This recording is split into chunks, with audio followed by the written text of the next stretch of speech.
Hello and welcome back to the another part of nationalism in India. आज हम लोग पढ़ेंगे हैं लड़ाई नहीं, आज हम लोग पढ़ने जा रहे हैं रोलेक्ट एक्ट के बारे में। किसके बारे में पढ़ेंगे? रोलेक्ट एक्ट के बारे में। भैया समझेंगे हम लोग रोलेक्ट एक्ट क्या होता है, रोलेक्ट एक्ट में क्या हुआ, कैसे हुआ, कब हुआ, कहाँ हुआ। ठीक है। रोलेक्ट एक्ट को मेरी भाषा में मनमानी एक्ट कहते हैं। क्या कहते हैं? रोलेक्ट एक्ट को मेरी भाषा में मनमानी एक्ट कहते हैं। ये ब्रिटिशर्स ने अपने फायदे के लिए बनाया। क्यों भैया फायदे के लिए बनाया? मैं ऐसा क्यों कह रहा हूँ? पहले इनने भैया क्यों बनाया कि जो पॉलिटिकल रिफॉर्म्स चल रहे हैं उसको क्या कर दिया जाए, रिप्रेस कर दिया जाए। रोलेक्ट एक्ट बनाया क्यों गया अंग्रेजों के द्वारा?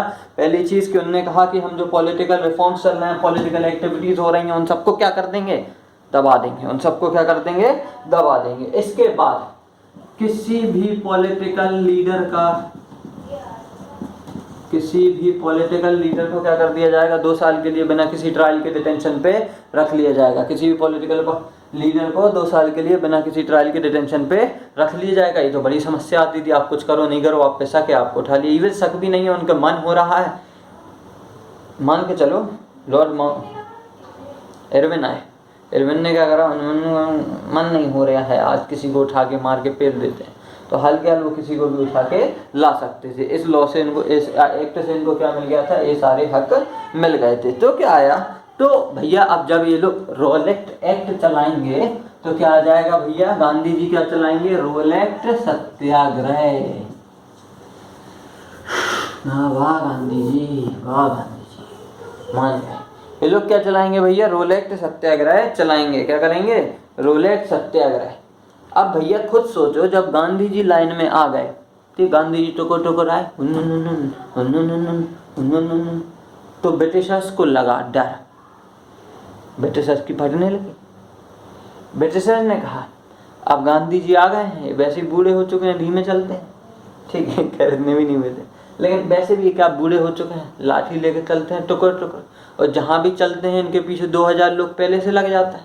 और 2000 लोग मान के चलो गलती से ट्रेन की पटरी पे चल गए तो ये तो धरना प्रदर्शन, मतलब हमारा रेलवे सिस्टम ठप हो जाएगा, बैठ जाएगा वहीं पे, तो दिक्कत है। दूसरी चीज, इनने अगर कोई भी प्रदर्शन करा तो भी समस्या कि हमारी जो चीज़ें हैं उस पर इम्पैक्ट आने लगेगा। हो सकता है हमको वो चीज़ें सही भी करने लगे, ब्रिटिशर्स ने करना है, हम उससे भी तेज चलेंगे। तो भैया इनने क्या निकाला, रोलेक्ट एक्ट के खिलाफ मार्शल लॉ निकाला। खैर मार्शल लॉ की चर्चा अपन लोग बाद में करेंगे, फिलहाल में अपन लोग क्या पढ़ रहे हैं, रोलेक्ट एक्ट। इसमें क्या करा जाता था भैया, लीडर्स को गिरफ्तार कर लिया जाता था। इसके बाद लोकल लीडर्स जो होते थे इनको क्या कर लिया जाता था, कहीं से भी उठा लिया जाता था। कहीं से मतलब क्या, लोकल लीडर्स को कहाँ से उठाया गया था, अमृतसर से। कहाँ पे उठाया गया था, अमृतसर से। अमृतसर में क्या लागू हुआ था, मार्शल लॉ। ये लोग अपन लोग बाद में पढ़ेंगे। इसके बाद गांधी जी को दिल्ली जाने से मना कर दिया था। दूसरी चीज क्या हुई थी, गांधी जी को दिल्ली में घुसने नहीं दिया। गांधी जी को दिल्ली में घुसने नहीं दिया। गांधी जी ने कहा और बेइज्जती है तो मेरी।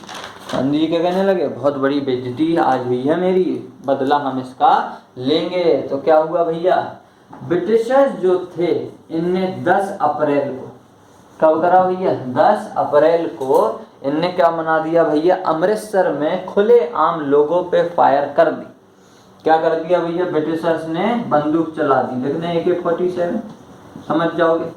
ब्रिटिशर्स ने क्या कर दिया, ऐसे ही लोग मतलब धरना प्रदर्शन फलाना ठिकाना पे बैठे हुए थे, चीज़ों को समझा रहे थे, निपट रहे थे, तो ब्रिटिशर्स को गुस्सा आया। ब्रिटिशर्स ने क्या चला दी, 10 अप्रैल को गोलियां चला दी। ये बात तो ठीक है, गांधी जी ने कहा ठीक है कोई बात नहीं है। अच्छा ईयर कब का था, ये भी तुम लोग को टेंशन नहीं, 1919। तो इनने कहा AK-47 चलानी चालू कर दी, मतलब लोगों को मारना चालू कर दिया।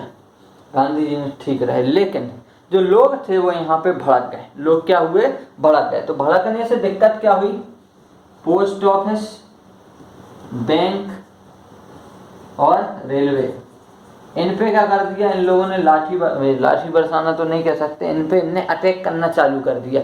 तुम कहोगे सर जी इतने ही पे क्या करा, इतने पे इसीलिए करा क्योंकि ये क्या करते थे भैया, जो बैंक था, रेलवे था या फिर पोस्ट ऑफिस, आप देखेंगे ये पूरा गवर्नमेंट की अथॉरिटी होती है, इसकी जिम्मेदारी गवर्नमेंट लेती है। तो इनने इस पर अटैक कर दिया। अब बेचारे ब्रिटिशर्स खाली हाथ तो बैठेंगे नहीं, तो उनको भी आएगा गुस्सा। तो इसके बाद भैया कौन सी ट्रेजेडी होगी? जलियांवाला बाग। क्या होगा भैया? जलियांवाला बाग मैस्केयर। स्पेलिंग मुझे मैस्केयर की नहीं आती तो मैं क्या लिख देता हूँ? इंसिडेंट। अरे आती है भैया, लिखना नहीं है। क्या हुआ भैया? जलियांवाला बाग इंसिडेंट। जलियांवाला बाग में क्या था समझो आप। पहले क्या थे, वहाँ पे लोग इकट्ठे हुए थे क्योंकि वहाँ पे कौन सा त्योहार मनाने की तैयारी चल रही थी? बैसाखी मनाने की तैयारी चल रही थी। सारे लोग क्या होते हैं? जलियांवाला बाग में इकट्ठे होते हैं। लेकिन उतने ही टाइम पे क्या होता है, कुछ ही टाइम पहले मार्शल लॉ इम्पोज हुआ था। क्या हुआ था भैया? मार्शल लॉ इम्पोज हुआ था। मार्शल लॉ का मतलब होता है कि चार लोग कहीं भी मिल के एक जगह पे किसी भी चीज़ पे चर्चा नहीं कर सकते, या कहीं पे भी भीड़ इकट्ठी नहीं होती है, होती है तो उनको रोल एक्ट के तहत उठा लिया जाएगा। लेकिन लोगों को पता ही नहीं रहता था। पहले व्हाट्सएप, फेसबुक, इंस्टाग्राम नहीं चलता था, वरना गांधी जी और ज़्यादा फेमस होते आज के टाइम पे। ठीक है, तो जलियांवाला बाग में क्या हुआ भैया? लोग इकट्ठे हुए थे बैसाखी मनाने के लिए। कौन सी फेस्टिवल मनाने के लिए? बैसाखी मनाने के लिए इकट्ठे हुए थे। लेकिन लोगों को पता नहीं था वहाँ पे कौन सा लॉ अप्लाई हुआ है? मार्शल लॉ अप्लाई हुआ है। तो भैया वहाँ का उतने टाइम पे अमृतसर का जनरल कौन था? General O Dyer. General O Dyer. Viceroy of India कौन था? सिपाही उतने टाइम पे कौन था आर्मी का भैया? ब्रिटिश आर्मी का जनरल ओ डायर। इसने क्या करा? ये पहुंचा वहां पे गेट पे, टुकुर टुकुर देखा इसने, गेट खुला तो नहीं है, खुला है तो उसको बंद कर दो। ठीक है, तो इनने क्या करवा दिया? पीछे का गेट, खैर वो अपना भारतीय या सहपाठी ही था जिसने पीछे वाले गेट को बंद किया था। खैर ठीक है, जो भी है, दोगले हैं अपने ही लोग, दूसरों पे क्या दोष है। अपने यहाँ की मीडिया पाकिस्तान पाकिस्तान चिल्लाती रहती है। अब क्या कर सकते हैं, जिनको खुद पाकिस्तान में इंटरेस्ट है तो चिल्लाओ, टीआरपी बढ़ाओ, अपनी से पैसे कमाना है, कुछ नहीं करना। ठीक है, जनरल ओडायर क्या थे भैया? ये पहुंच जाते हैं आर्मी के हेड से, तो ये वहाँ पे जाके ओपन फायर कर देते हैं। एक दो गेट थे, एक साइड से पीछे का गेट लगा दिया, यहाँ पे पूरी जगह घेर के खड़े हो गए और लोगों पे सीधा सीधा गोली बरसानी चालू कर दी। तो आप वहाँ पे देखेंगे बहुत ही ज़्यादा खूना खच्ची हुई, बहुत ही ज़्यादा खून। आज भी आप देखेंगे तो वहाँ पे आपको दीवारों पे खून के छींटे देखने को मिलेंगे। संग में बहुत सारे लोग ऐसे भी थे उतने टाइम पे जो क्या हो गए, सीधा वहाँ पे कुआं बना हुआ है एक, उसमें जाके सीधा सीधा कूद गए, क्योंकि उनका मानना था कि हम ब्रिटिशर्स के हाथों नहीं मरेंगे। तो इससे क्या हुई कि बहुत ही ज़्यादा इम्पैक्ट पड़ा इवन गांधी जी पे और जो इंडियन सोसाइटी थी उस पे, और लोगों के मन में डर बैठ गया। इसके बाद कुछ टाइम बाद जनरल ओ डायर का स्टेटमेंट आता है कि भैया ये जो हत्याकांड करा गया था, एक किस लिए करा गया था? ताकि जो मॉरल इफेक्ट प्रोड्यूस करे इंडियन सोसाइटी पे। क्या इफेक्ट करे? Moral effect. अरे घंटा मॉरल इफेक्ट यार, तुमने इतने लोगों को जाके मार दिया, समवट 1,000 लोग मारे गए, तुम कहते हो मॉरल इफेक्ट प्रोड्यूस करेगा। 20 साल बाद, 1920 में जो हुआ, 19 में, अगले 20 साल बाद अब मैं आपको पढ़ाऊंगा हिस्ट्री में, एक आदमी खुद जनरल ओ डायर के घर में घुस के उसको मार के आएगा, तब खून खोलेगा तुम लोग का। तो नहीं, तुम लोग इंडिया पाकिस्तान में लगे हुए। पाकिस्तान दुश्मन नहीं है, पता है पाकिस्तान से क्यों लड़ते? क्योंकि तुम्हें पता है कि पाकिस्तान का कुछ उखाड़ नहीं सकते। चाइना से लड़के दिखाओ ना डायरेक्टली। ठीक है, कंट्रोल में। ठीक है, तो क्या हुआ भैया? बापू को लगा कि अब ये मूवमेंट जो है वो खराब हो रहा है। क्या हो रहा है भैया? मूवमेंट जो है वो खराब हो रहा है। तो बापू ने कहा कि हम इसको क्या करेंगे, मूवमेंट को पीछे, मतलब इन जो बापू जो मूवमेंट चला रहे थे इसको पीछे लेंगे। इनको अब समझ में आया कि हमको एक वर्ल्ड वाइड मूवमेंट चलाने की ज़रूरत है। कैसा मूवमेंट चलाने की ज़रूरत है? वर्ल्ड वाइड मूवमेंट चलाने की ज़रूरत है। जो वर्ल्ड वाइड नहीं, मतलब इंडिया वाइड मूवमेंट चलाने की ज़रूरत है, जहाँ पे जो लोग हों वो एक संग में आके रह सकें। क्या हो सके? एक संग में आके रह सके। खासकर जो देश का हिंदू और मुस्लिम है वो एक संग में जाके लड़ सके। यहीं पे गांधी जी क्या उठा लेते हैं? फ़ायदा उठा लेते हैं। खैनी नहीं खाते हैं गांधी जी, ठीक है, क्या उठा लेते हैं? फ़ायदा उठा लेते हैं। आप देखोगे मैं अभी प्रेजेंट में बात कर रहा हूँ 1919, यहीं पे क्या हुआ था? वर्ल्ड वॉर जो थी 1918 में ख़त्म हुई थी, जिसकी एलाइड पावर जीत गई थी, एक्सेस पावर हार गई थी।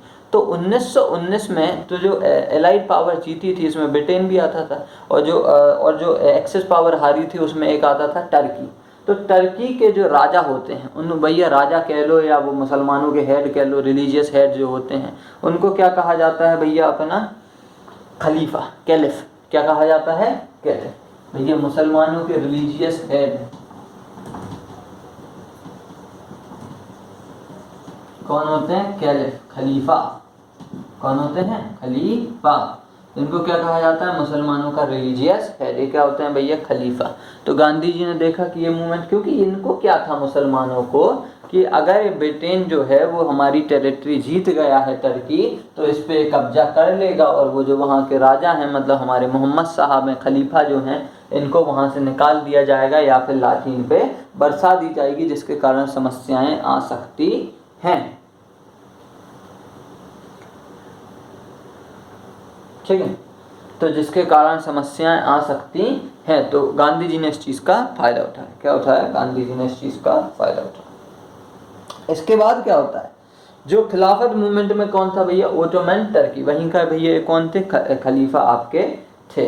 तो जो मुस्लिम लोग जो थे इनको डर लगा, वैसे भी इनको डर बहुत जल्दी लग जाता है, पाकिस्तान तबाह हो जाएगा, अफगानिस्तान तबाह हो जाएगा, अरे अपना टेंशन लो यार, तबाह हो जाएगा, तुम तो बचे रहोगे, खुश रहो।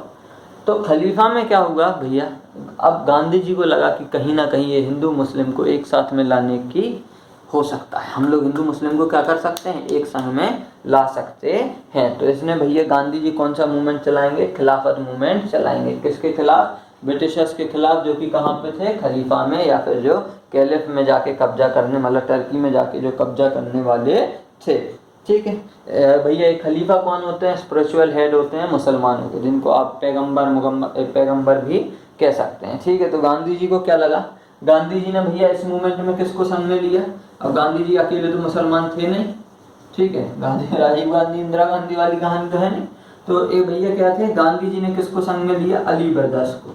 अली ब्रदर, ये सलमान खान वाले अली नहीं है, ठीक है। अली ब्रदर में कौन आता है, मोहम्मद अली और शौकत अली, इन दोनों को क्या लिया, संग में लिया। संग में लेने के बाद आप देखेंगे इनके संग में मूवमेंट चलाया। ठीक है, मूवमेंट चलाने से इनको फायदा हुआ, क्योंकि जो हिंदू मुस्लिम थे वो एक साथ में आ गए, और खलीफा को आज़ादी दिलाने में गांधी जी ने इनकी ब्रदर्स की मदद करी। और इसके बाद ये कौन सा मूवमेंट चलाएंगे, नॉन कोऑपरेशन मूवमेंट। कौन सा मूवमेंट चलाएंगे, नॉन कोऑपरेशन मूवमेंट। तो अब हम लोग का नेक्स्ट टॉपिक कौन सा होने वाला है, non cooperation movement. I hope आपको यहाँ तक समझ में आ गया होगा। आज के लिए फ़िलहाल में इतना ही। Thanks for watching this video.